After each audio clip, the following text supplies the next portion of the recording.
Salut tout le monde, c'est Frank4 à l'appareil, j'espère que vous allez bien. Aujourd'hui on va se retrouver pour un nouveau compte rendu achat manga avec plus d'une trentaine de tomes, à peu près 35 tomes. Et je vais donc vous montrer un peu tout ça. Il y a plusieurs séries, donc des séries complètes. Donc par exemple, Le berceau des esprits de Kei Saibe. Donc Kei Saibe, l'auteur de Erase. Donc voilà, donc c'est un auteur que j'ai vraiment apprécié avec Erase. Donc j'ai décidé d'offrir, enfin d'acheter Takehiro, sa plus grosse œuvre précédente, en tout cas l'une des plus grosses œuvres précédentes, qui est donc Le berceau des esprits, qui est pas du tout dans le même délire en fait que Erase, puisqu'ici c'est un délire avec des zombies, un bateau échoué, enfin plutôt occupé à couler avec des zombies à l'intérieur, une classe d'étudiants qui essayent de survivre à cette invasion zombie dans ce bateau, donc c'est assez gore, assez trash, mais avec le style de dessin donc, de Kei Saibe que j'ai beaucoup apprécié dans Erase. Voilà, petit manga horrifique survival avec des zombies. Bon, c'est toujours cool et en plus je pense que c'est le premier manga de ce genre que j'ai dans la collection. Après, encore 4 tomes de Rive que j'ai acheté en occasion, à part un tome. Je crois que c'est le tome 7 que j'ai acheté en neuf. En tout cas, je continue toujours à Rive. Je suis au 9e tome sur 35. Série précédente avant Fairy Tail, donc par Hiro Mashima.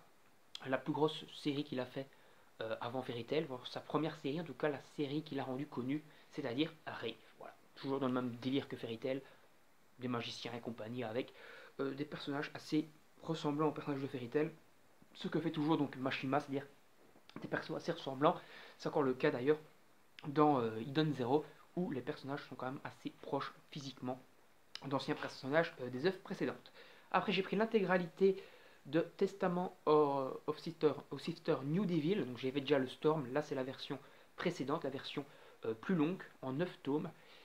Et aussi, c'est toujours du Eishi, mais c'est un peu moins Eishi que le Storm qui était plutôt dans le tendance hentai, même sur les bords.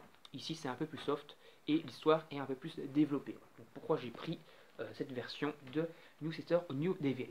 Après, on a continué à avancer avec 4 tomes supplémentaires de Rising of Shiltero. J'ai pris le pack épisode tome 7 et 8 et le 5 et 6 en loose parce que le pack n'était pas disponible avec le 5 et 6 et j'ai envie d'avancer dans la collection.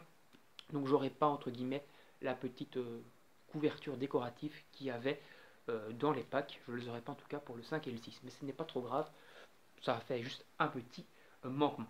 Après au niveau des nouveautés, j'ai pris le tome 7 de Dragon Ball Super. Voilà, on avance. J'ai pris le tome 10 de Platinum End. Voilà, ça c'est les seules nouveautés.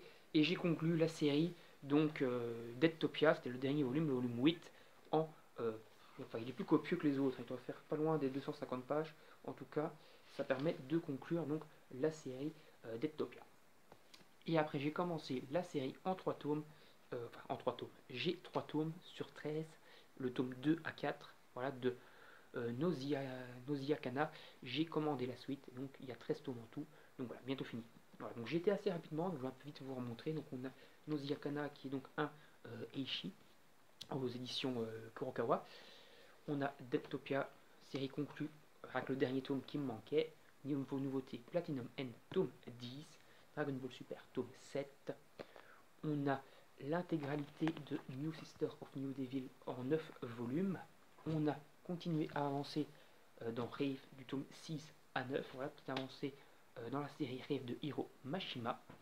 On a continué à avancer dans Rising of Shildero en 4 tomes. Et on a la série intégrale du Berceau des Esprits par Kei Saibe aux éditions Kion, si je ne pas conneries. Ouais, aux éditions Kion. Un petit manga horrifique survival, l'un des tout premiers que j'ai donc dans ma Mangatech. Mangatech qui commence à être plutôt copieuse et qu'il faudrait peut-être que je vous présente une fois la totalité, en tout cas, de mes mangas. On va s'arrêter là, n'hésitez pas à donner votre avis dans les commentaires sur ces achats manga, si vous trouvez que c'est des bons achats ou pas. Également sur ma vidéo, en règle générale, si vous trouvez que c'est une bonne vidéo ou pas. N'hésitez pas à liker et partager la vidéo sur vos réseaux sociaux. Et bien sûr, à vous abonner à la chaîne et activer la petite cloche pour ne rien manquer des prochaines vidéos. Salut tout le monde, à la prochaine!